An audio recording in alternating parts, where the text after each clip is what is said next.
नमस्कार दोस्तों। अगर आप सरकारी कर्मचारी हैं, यानी कि आपकी जो सैलरी है वो गवर्नमेंट फंड से आ रही है, तो आप बाकायदा इन्वेस्टमेंट कर सकते हैं। इसके बारे में हमने ऑलरेडी वीडियो बना रखा है।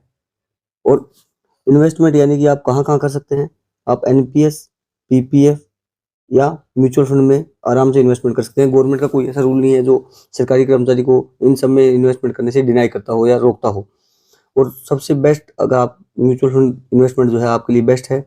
और म्यूचुअल फंड में भी एसआईपी के थ्रू म्यूचुअल फंड करना और उसके थ्रू स्टॉक मार्केट में इन्वेस्टमेंट करना एक सरकारी कर्मचारी के लिए दी बेस्ट माना जाता है, क्योंकि एसआईपी एक ऐसा साधन है जिसके जरिए आप मिनिमम 500 रुपये महीने से भी इन्वेस्टमेंट कर सकते हैं।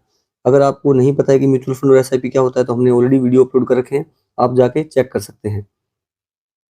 लेकिन अब आपको ये तो पता है कि आप कहाँ-कहाँ इन्वेस्टमेंट कर सकते हैं, लेकिन उससे ज़्यादा ज़रूरी क्वेश्चन ये हो जाता है कि आप कहाँ इन्वेस्टमेंट नहीं कर सकते हैं। ये जानना आपके लिए बहुत ज़रूरी है सरकारी कर्मचारी होने के नाते, या अगर आप सैलरीड पर्सन हैं, कि आप कहाँ-कहाँ इन्वेस्टमेंट नहीं कर सकते हैं, या सरकार ने ऐसी कौन-सी पॉलिसी बनाई है जिसके ज़रिए, जिसके रूल्स के अंतर्गत आप किन-किन जगह पे अपना पैसा इन्वेस्टमेंट या पैसा यूज़ नहीं कर सकते हैं। वो आपको जानना बहुत ज़रूरी है। अगर आप सरकारी कर्मचारी हैं, तो सबसे पहला जो जगह है जहाँ पे आप अपना इन्वेस्टमेंट या वो नहीं कर सकते हैं, वो है ट्रेडिंग। और ट्रेडिंग में अलग-अलग टाइप होते हैं, लेकिन जो ट्रेडिंग में मेनली जहाँ पे प्राइस का स्पेकुलेशन या अनुमान लगाना शामिल होता है, उसमें आप नहीं कर सकते हैं। और ये 2 चीज़ होती हैं, जहाँ पे एक तो होता है इंट्राडे ट्रेडिंग, जहाँ पे एक दिन में आपका स्क्वायर ऑफ होता है पोज़ीशन, और सेकंड होता है एफएनओ या फ्यूचर एंड ऑप्शंस। इन जगह पे आप अपना पैसा इन्वेस्टमेंट नहीं कर सकते हैं, या इन्वेस्टमेंट नहीं कह सकता इसको, आप अपना पैसा यूज़ नहीं कर सकते हैं ट्रेडिंग में। दूसरा, आप क्रिप्टो करेंसीज़ में भी अपना पैसा इन्वेस्टमेंट नहीं कर सकते हैं, क्योंकि क्रिप्टो करेंसी में भी कोई मेथड्स नहीं है, और इसमें प्योरली जो प्राइस का है स्पेकुलेशन इन्वॉल्व होता है, इसलिए आप क्रिप्टो करेंसी में भी पैसा नहीं लगा सकते। तीसरा, अगर आप पब्लिक सेक्टर अंडरटेकिंग यानी पीएसयू के कर्मचारी हैं, वो तो अलग-अलग कंपनियाँ आईपीओ यानी इनिशियल पब्लिक ऑफरिंग के रास्ते स्टॉक मार्केट एक्सचेंज पे अपने आप को लिस्ट करती हैं। आईपीओ क्या होता है, इसके बारे में हमने ऑलरेडी एक वीडियो बना रखा है, आप देख सकते हैं। तो कंपनियाँ लिस्ट होने के बाद में आईपीओ या एफपीओ लेके आती रहती हैं। तो अगर आप पीएसयू के कर्मचारी हैं, एम्प्लॉइज़ हैं, पीएसयू यानी कि अलग-अलग सरकारी कंपनियाँ हैं, जैसे कि एचएएल हो गई या और भी कंपनियाँ हैं। अगर आप उनके कर्मचारी हैं, तो आप उनके आईपीओ, एफपीओ में पैसा नहीं लगा सकते हैं, अगर आप उनके प्राइस फिक्सेशन कमेटी के मेंबर हैं।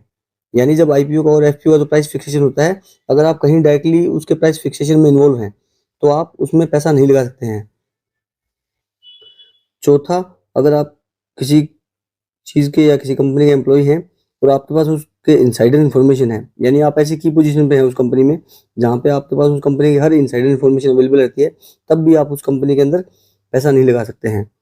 और पाँचवाँ ये कि अगर आप किसी भी कॉन्ट्रैक्ट्स में, जो अलग-अलग कॉन्ट्रैक्ट्स निकलते हैं, उस कॉन्ट्रैक्ट्स में अगर डिसीजन मेकिंग जो कमेटी है, या उस पावर पे या उस पोजीशन पे हैं आप कि जहाँ पे आपके पास डिसीजन मेकिंग अथॉरिटी है, तब भी आप उसमें नहीं लगा सकते हैं पैसा। अगर आप इन सब में जो 5 हमने चीज़ें बताई, उसके बताने के बाद आप फिर भी पैसा इन्वेस्टमेंट करते हैं, अपना लगाते हैं, तो आपके खिलाफ जो गवर्नमेंट है वो एक्शन ले सकती है, आपके ऊपर पेनल्टी भी लग सकती है, या फिर आपका इवन रेजिग्नेशन भी हो सकता है। रेजिग्नेशन नहीं बोलेंगे, इसका मतलब कि आपकी नौकरी भी जा सकती है। तो आपको इन सब जगह पे पैसा लगाने से अपने आप को रोकना है। और उम्मीद है कि आपको इस छोटी सी वीडियो से समझ आया होगा कि अगर आप सैलरीड पर्सन हैं या गवर्नमेंट के एम्प्लॉई हैं, तो आपको कहाँ-कहाँ पैसे नहीं लगाने हैं। अगर आपको फिर भी किसी तरह का डाउट रहता है, तो आप हमारे कमेंट सेक्शन का इस्तेमाल कर सकते हैं, और इसी तरह हमारे चैनल के साथ बने रहिए, और चैनल को लाइक और सब्सक्राइब करना ना भूलें।